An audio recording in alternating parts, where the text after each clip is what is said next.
Hi everyone, welcome to week 9. This week we will be focusing on chapter 14 on behavior therapy. So returning to our timeline of psychotherapy approaches.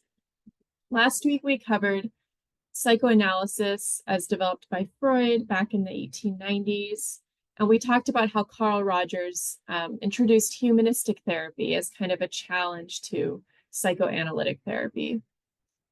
Around the same time that Carl Rogers brought us humanistic therapy, we had B.F. Skinner introduce behaviorism.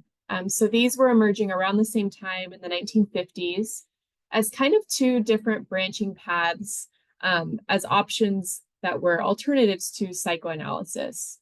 So whereas humanistic therapy really focused on the client-centered approach and reflection, kind of this non-directive exploration of the self, behaviorism was coming from a very different place, rooted in a lot of animal behavior research, and behaviorism started as kind of a research area and then began to be applied.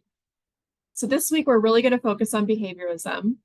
We'll start to talk about how it is modernly applied in the context of cognitive behavioral therapy, or CBT. But next week, we'll do more of the focus on cognitive therapy and CBT. So this week, we'll talk about kind of the historical approaches to behaviorism, as well as how people practice it today. So to understand how behavior therapy is different than psychodynamic or humanistic therapy, it's helpful to think about what the therapist is kind of looking for in the client. So with psychodynamic and humanistic therapy, as you'll remember from last week, the focus was very much on the unconscious, whether it's these unconscious drives or the unconscious kind of ideal self. Behavior therapy takes a very different approach because it only focuses on observable behavior. So what this means is behavior therapy only cares about things that an outsider can see. So as such, things that cannot be tested, such as the unconscious, are not considered relevant. So it's all on the outside. So those concepts, things like unconditional positive regard, genuineness, these are really difficult to definitively define from an outsider's perspective. We might say that like you can feel it when it's there, but what does it look like? It's pretty tricky to define these things. So these are not necessarily incorporated into behavior therapy. However, I do want to make a note that modern applications of behavior therapy often incorporate general humanistic principles. So it's not that the therapist does not have empathy or genuineness or positive regard for the client, but the things that they are focusing on are specifically observable behaviors. So as I mentioned, many of the origins of behavior therapy were rooted in research. And so you might remember from Intro to Psychology, the Pavlov's dogs experiments. This was a huge landmark study in the history of behaviorism. It really taught us a lot about classical conditioning. And so just as an overview, in panel 1, it's showing that the dog has a natural response. When it sees food, it salivates, because salivation is kind of like a natural reflex when an animal is hungry. Panel 2 shows that, when a bell rings, the dog is not salivating because there's no kind of natural relationship between the stimulus of a bell and the response of salivating. So before any conditioning is done, there's no relationship there. Panel 3 shows us that when we compare the bell ringing with food, the dog salivates because the food is present. And if this continues to be presented together, then eventually, as shown in panel 4, when the bell is presented, the dog will salivate, just in response to the bell as a kind of this learned response because the bell had been previously paired with food. So that's just kind of an overview of that study. For this chapter, it's really important to have a good understanding of classical conditioning as well as operant conditioning, which is why I'm kind of reviewing some of this background information. This study was then applied to children. So you might remember the Little Albert experiment by John Watson. And I'm going to talk about this in a few slides, but essentially this was applying this kind of being able to learn a response for otherwise unpaired stimulus and response could be induced in humans as well. So John Watson kind of taught this baby, Albert, to be afraid of rabbits when he wasn't previously afraid of rabbits. Another important theory in behaviorism is Thorndike's law of effect. It has a very simple name, and it actually also has a very simple definition, but it's a very important one. So essentially, Thorndike's law of effect is saying that all organisms pay attention to the consequences of their actions. So what this means is every time there's an action, animals pay attention to what happens next, and this is how learning occurs.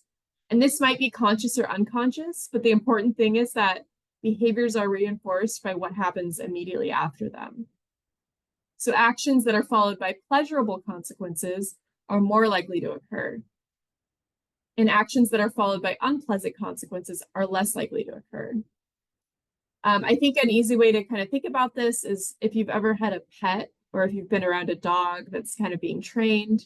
You know, when someone is first training a puppy, they're going to be using treats or attention to reinforce certain behaviors and not reinforce others. So to train a dog to go to the bathroom outside, you're going to be taking it out, giving it treats every time that happens. And then when it has accidents in the house, you're going to be giving it unpleasant consequences. And pretty quickly, the puppy will learn to be house trained. And so this led into what is called operant conditioning, which was B.F. Skinner's theory. And so this is basically saying that the law of effect can be applied to influence behavior in humans. And so in this way, behaviorism really evolved from these basic research theories to this applied form of psychotherapy. And so behavioral therapy still just has a very strong emphasis on empiricism. That is kind of like the scientific method. So all theories should be stated as testable hypotheses. What this means is therapists are developing kind of almost scientific theories for each of their clients that can be supported or refuted, modified, and tested. And so it's important to be able to collect data. So it's almost like running a research study with each client. You're looking at their behaviors, you're thinking, what might happen if we modify something? Let's see what happens. And you're looking for results. And again, behavior therapy really focuses on observable changes in behavior. So if the client's reporting that they are feeling more self-confident, that is not necessarily something that a behavior therapist would focus on. They would look at observable markers of self-confidence. So how many times is this person talking to new people? How many times is this person putting themselves in novel situations? Those would be observable changes in behavior. Just the subjective ratings of experience are not actually considered in true behavior therapy. And again, this can be really contrasted with psychodynamic and humanistic approaches, which are really based on these speculations about mental processes that cannot be precisely defined.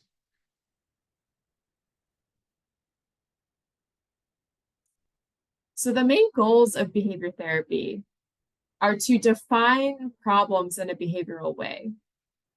So this is a little bit different than the way we've been talking about mental health problems in the other chapters. So within behavior therapy, the client's behaviors are the problem, not kind of like their self or like these inner workings.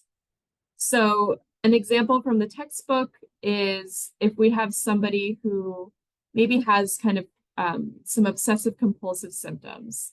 So let's say she is checking her front door repeatedly because she's really worried about it being unlocked. So even though she's like checked it, she's like going back to check it over and over again. A psychodynamic or humanistic therapist might think that there is some sort of like deep-seated issue that's from her history or her childhood or her relationship to herself that's like leading to these kind of compulsive behaviors. But a behavior therapist is just going to look at that and say, okay, just the checking the door is the problem. And so we're going to think about what is happening right before she checks the door, what is happening right after, and how can we reduce this behavior based on the theory that just reducing the behavior will lead to improvements in that person's life. Another example would be child's tantrums. And this, I think, is a good way to think about how behavior therapy can be useful, because when you're working with a 4-year-old, you are not going to be able to get very far with psychodynamic or humanistic theory, because the child has not really developed language or awareness to be able to talk about kind of like their ideal self and their values and these unconscious processes. You're not really going to be able to do talk therapy with a 4-year-old. But you can look at the tantrums themselves as this behavior that's a problem. So clearly the child is unhappy, the parents are unhappy, and so the tantrums themselves can be something to target. And so in this way, behavior therapy can be really useful, and you kind of don't even need to worry about some of those inner workings. And so it's really important to have a clear definition of the problem to start with. This really helps to identify target behaviors and measure these changes across time in therapy. So this is something we briefly talked about during the assessment chapter, doing behavioral assessments, and how it's really important to define what a behavior is, to really get a baseline measurement of how often is it happening, how long is it lasting, what is the intensity. And so this all goes into this step of defining and measuring the behavior. And again, this may not map onto a medical model of psychopathology, and it also might not map onto the DSM. So understanding kind of this underlying reason why someone is doing something is less important than just clearly identifying the problem behavior.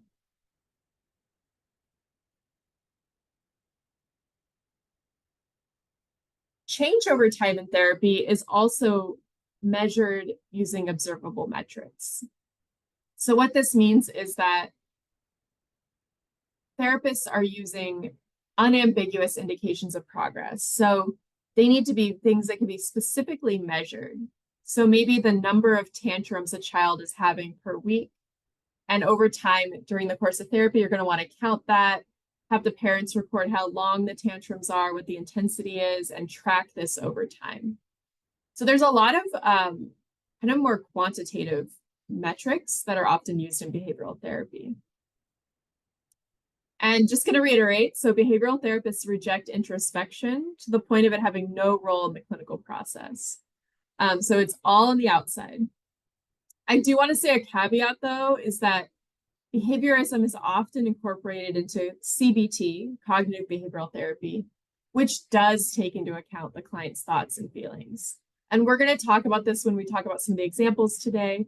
So there might be times where you're using a behavioral intervention, but you're also asking the client to give subjective units of distress, or SUDS, which is essentially when you're asking the client to rate their feelings on a scale from 0 to 10. So in this way, we're collecting empirical data, but it's no longer necessarily purely observable like the traditional behavioral therapists used. And we'll talk about this a little more when we talk about specific types of behavior therapy.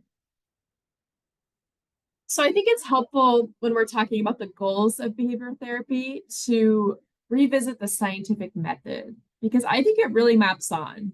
In a way, the therapist is being a scientist where their client is kind of their own research study, and the therapist and the client are working together to see what works, to test their hypothesis.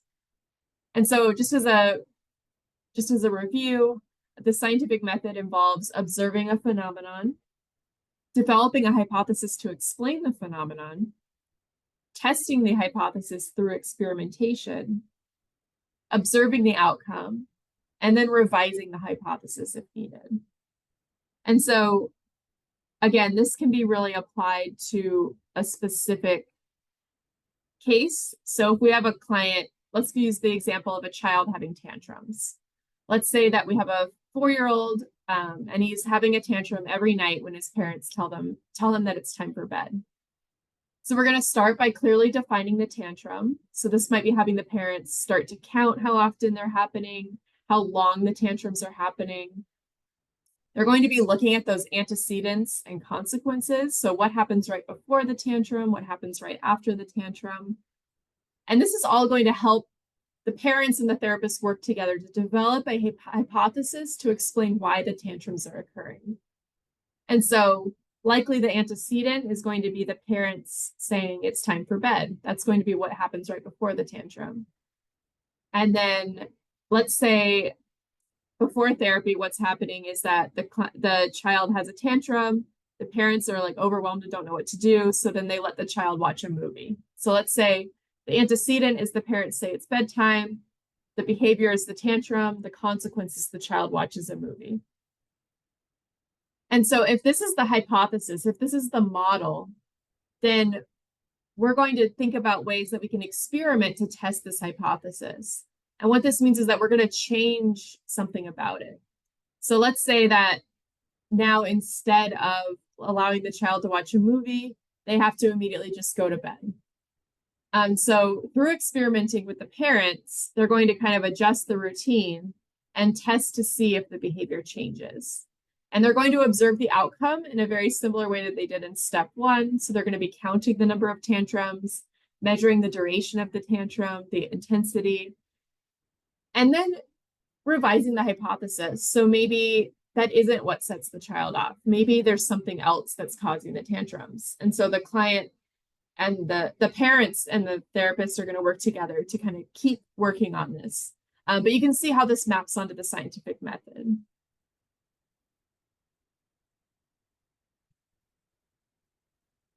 So again, we have these two types of conditioning that we learned about from behavioral research that was going on a bit before behavioral therapy was developed. So we have our classical conditioning, where we have our unconditioned stimulus, unconditioned response, which then can become a conditioned stimulus with a conditioned response. So this was that example of like Pavlov's dogs. We also have operant conditioning, which is that law of effect. So a behavior is the function of its consequences. And this is essentially all about reward and punishment. So if you give a dog food every time it whines, it's going to learn to whine because it thinks it'll get more food.